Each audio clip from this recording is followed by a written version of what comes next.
ரொம்ப வசதி படைத்தவர்கள், வாழ்க்கையில ஜெயிச்சவங்க, அவங்க நினைச்ச நேரம் எத வேணாலும் செய்யலாம்னு இருக்கிறவங்க தான் இப்ப ராதிகா உதாரணமா எடுத்துக்குமே. ஆனா அவங்களே கூட இப்படியான ஒரு சூழ்நிலையில தான் நம்ம இருக்கணும்னு சொல்ல வராங்கல்ல.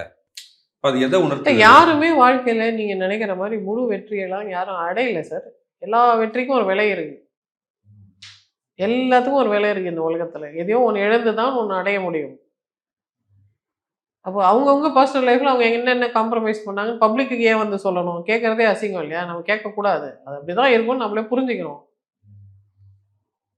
அது ஏன் சினிமாக்காரர்களுக்கு மட்டும் பிரைவசி இருக்கக்கூடாதா?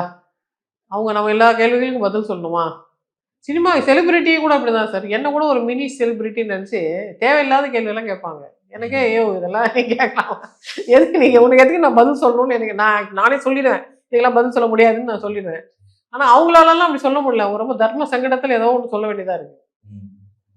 ஸோ அது மாதிரி அவங்கள நிர்பந்தப்படுத்துறது நியாயம் அது இல்ல. பெண்களுக்கு மட்டும் தான் நெருக்கடி இருக்கா? நெறைய பெண்களுக்கு தான் இருக்கு. வீட்லயும் சமாளிக்கிறீங்க, ஆஃபீஸ்லயும் சமாளிக்கிறீங்க. நீங்க எப்படி மேடம் அத பண்றீங்க? அப்படிலாம் நீங்க ஆண்கள கேட்கறதே இல்லையே! நீங்க வுமன்ஸ் டேக்கு மட்டும் ஒரு போஸ்ட் போடுறீங்களா? மத்த நேரத்துல எங்க சுத்தினே இருக்கிறீங்க?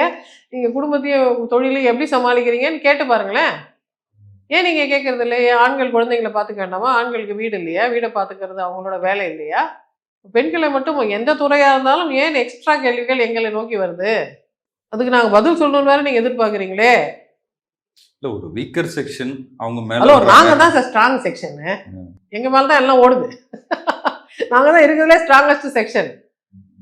எங்களுக்கு பவுண்டரி இருக்கு. எங்க பவுண்டரி மீறி கேள்விகள் நீங்க இத்தனை வருஷமா கேட்டீங்க. அதுக்கு முன்னாடி பெண்களுக்கு வாய மூடு சொல்ல முடியாதுன்னு சொல்ல தெரியல.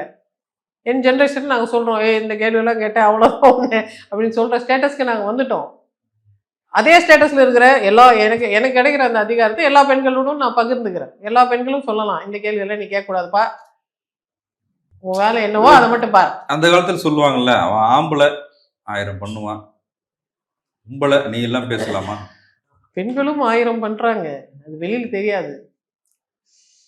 அது வரைக்கும் தான் இந்த நாடு அப்படிதான் ஓடுது. பெண்கள் 1001 கூட பண்ணுவாங்க. உங்களுக்கு தெரியாது. அப்ப பண்ணலன்னு அர்த்தமா? பண்ணுவாங்க. வெளியில தெரியாம பண்ணுவாங்க. அப்ப யார் கெட்டிக்காரங்க, யார் ஏமாந்தவங்கன்னு பாருங்க. எல்லா ஜெண்டர்லயும் இருக்காங்கன்னு சொல்றீங்களா?